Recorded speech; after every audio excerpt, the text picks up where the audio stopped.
and I didn't know where my friend went. And when I looked up into the sky, it looked very different. All the colors were extra green. The sky was extra blue. The colors looked so different. And there was one single aspect in the sky that just didn't look the same. There was a glitch in the sky. So it looked like half of the sky was on one section and the other half did not align with the sky. And I thought that was so weird, because this glitch went throughout the entire, horizon of my view. So that was the first time I've noticed like that I was not on Earth. I know it sounded so weird to me to say it, but it is the first time I realized I was not on Earth. And I kind of had a small mini panic attack because where was I? And so when I had the question in my mind of where I am, there was an answer, but I didn't realize who's answering me. I just knew there was an answer. So I asked the question, how did I die? Because I'm not on Earth, and it feels like timelessness. There was no time. It felt like I was sitting on a rock covered with grass, floating in space somewhere.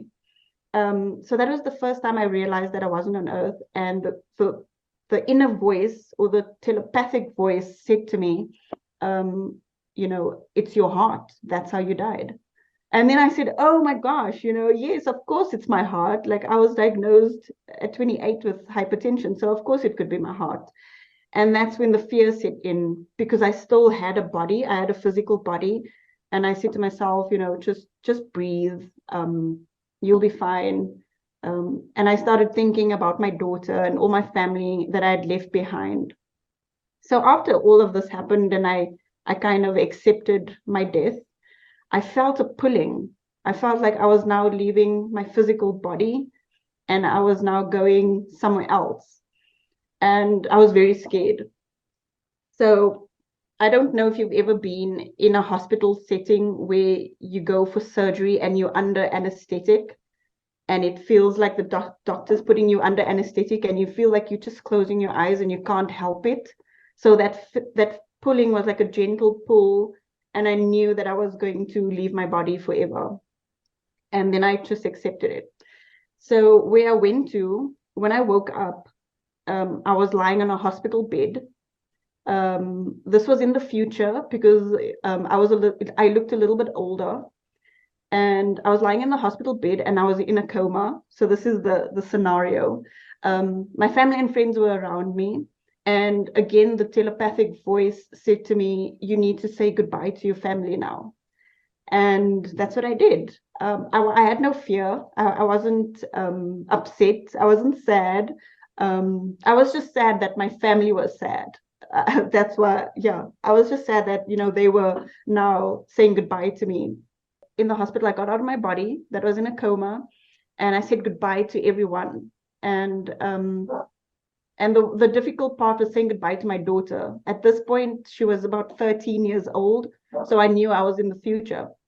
So I said goodbye to everyone, and again, the voice said to me telepathically, we need to go now. But I knew that if I left my body this time, I would go to the final place that we all go to.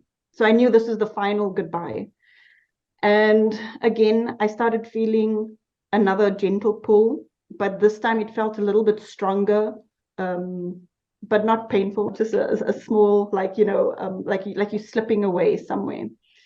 And when I let go, I had these three beings with me. Like, I could kind of see who they were, but not, they had the shape of a human, but they were made of light. And there were three of them. And when it almost felt like we were flying through space, like this dark place. And then from the dark place, we landed at a light. It was the biggest, brightest light that everyone talks about in the NDEs.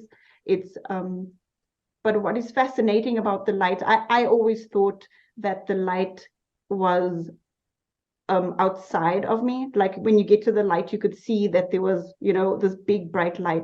But then I realized if you look closer and you zoomed into the light, it was a million billion other souls that made up the light. So when we all came together, it was the bright light. And I knew that everyone that had passed was at this light. My brother-in-law also passed away at the time, and I could feel that he was there. It was just absolutely, absolutely beautiful being there. And then it was, I didn't want to leave. It was the most perfect place. I still had some traits of my personality of being Rochelle, like being funny, but I didn't have a body when I was at the light. And so when I was at the light, I was just enjoying it, I love being with everyone. It just felt like there was no worry, there was no negative emotions there. And then I got a question, and I don't know who it was from. I think it was from them, the beings of light. And they said to me, do you want to go back? And I said, my first answer was no, I'm okay. I think I'll stay here. And as I said that, I thought about my daughter, and I thought, oh no, she's going to be alone. She's only 3 years old. And then I kind of battled with the idea of staying and going. And I said to them, I think I'm going to go. As much as I want to stay, I think I'm going to go because my daughter needs me. I don't know what kind of life she's going to have without me. And as I said that, I instantly came back down to earth. It was instant, but I never came back down to earth. I came back to the place where I started, the one place that had the glitch in the sky, which was very, very weird.